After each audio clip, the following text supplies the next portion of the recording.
ধূপগুড়ির নেতাজি পাড়ায় নজর রাখবো। গতকাল দেখিয়েছিলাম নিউ প্রাইমারি স্কুল সেই চত্বরে হেলথ সেন্টার আইসিডিএস কেন্দ্র, কিন্তু রাত হলে সেখানে দুষ্কৃতীদের তাণ্ডব নজরে আসে। দেখুন যত্রতত্র পড়ে রয়েছে মদের বোতল, গ্লাস, একেবারে আবর্জনার স্তূপ। কিন্তু আমরা খবর দেখাই আপনাদের সমস্যার সমাধানের জন্য। গতকাল দেখিয়েছিলাম এই খবর এবং আজই হয়েছে ব্যবস্থা। আমাদের খবরের জেরে, নিউজ 18 খবর বাংলার খবরের জেরেই স্কুল চত্বর পরিদর্শন, যে ছবি আপনাদের দেখাচ্ছি, স্কুল চত্বর পরিদর্শনে গেছেন আধিকারিকরা। প্রাথমিক স্কুল পরিদর্শনে পুরসভা, পুলিশ সচেতন করা হয়েছে বাসিন্দাদেরও। আরো বিস্তারিত এই বিষয়ে জানবো, রকি রয়েছে আমার সঙ্গে, রকির কাছ থেকে জানতে পারবো। রকি, আমরা সাধারণ মানুষের সমস্যা সমাধানের জন্যই খবর দেখাই। গতকাল যে ছবি দেখিয়েছিলাম আর তারপরে কিন্তু আজকের এই তৎপরতা, স্বাভাবিকভাবে বাসিন্দারা একটু হলেও তো স্বস্তি পেয়েছেন যে এই ছবিটা বদলাবে এবার।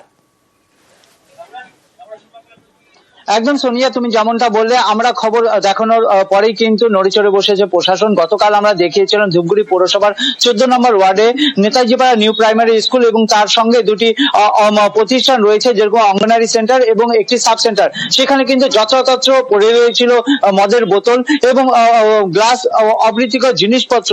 স্থানীয় বাসিন্দাদের অভিযোগ ছিল যে রাতের বেলায় একদল দুষ্কৃতী সেখানে প্রতিনিয়ত ঢোকে এবং সেখানে জুয়ার আসর বসায় এবং মদ খান, যার ফলে পরিবেশ নষ্ট হচ্ছিল। এরপর কিন্তু আমরা সেই খবর সম্প্রচার করতেই নড়েচড়ে বসেছে প্রশাসন। ধূপগুড়ি পৌরসভার প্রশাসক বোর্ডের সদস্য এবং ধূপগুড়ি থানার পুলিশ আজ কিন্তু সরেজমিনে তদন্ত করতে যান এবং স্থানীয় বাসিন্দাদের সঙ্গে কথা বলে সচেতন করেন তাদের এবং আশ্বাস দেন এই সমস্যার সমাধান করা হবে এবং যারা এর সঙ্গে যুক্ত তাদের বিরুদ্ধে কঠোর ব্যবস্থা নেওয়া হবে। আর এই খবর সম্প্রচার করার ফলে যে পরিদর্শন হয়েছে তাতে খুশি স্থানীয় বাসিন্দারা এবং ধন্যবাদ জানিয়েছে নিউজ 18 বাংলার সকল সদস্যদের। একেবারেই রকি, 1-2 বছর আগে আমরা একটা কমপ্লেন করছিলাম, যেহেতু ওয়াল তৈরি হয়েছে, ওয়ালের উপরে মোটামুটি ফেক্সিংসের তারগুলো লাগানো, সে তারগুলো লাগানাই বলে আজকে রাত্রি 9টা-10টার পরই সব এখানে আড্ডাবাজি হয়। খবর দেখানোর পর সত্যি খুব ভালো লাগলো যে সবাই এখানে আসছে, ভাইস চেয়ারম্যানও আসছে, এখানে প্রশাসনের কর্তারাও আসছে এবং পাড়ার বিভিন্ন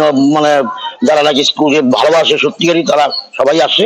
সবার সামনে গিয়ে দেখা হলো এবং আমাদের কথা দিল ভাইস চেয়ারম্যান যে এরকম যেটা ভালো হয় সেই ব্যবস্থা গ্রহণ করবে।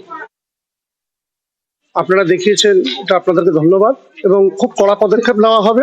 ডেইলি এটা রুটিন মাফিক চেক ইন হবে, যে বা যাহারা এর সাথে যুক্ত কাউকে নয়। স্কুল একটা পবিত্র স্থান, এই পবিত্র স্থানে কখনো কোনো খারাপ কিছু অ্যালাউ করা হবে না।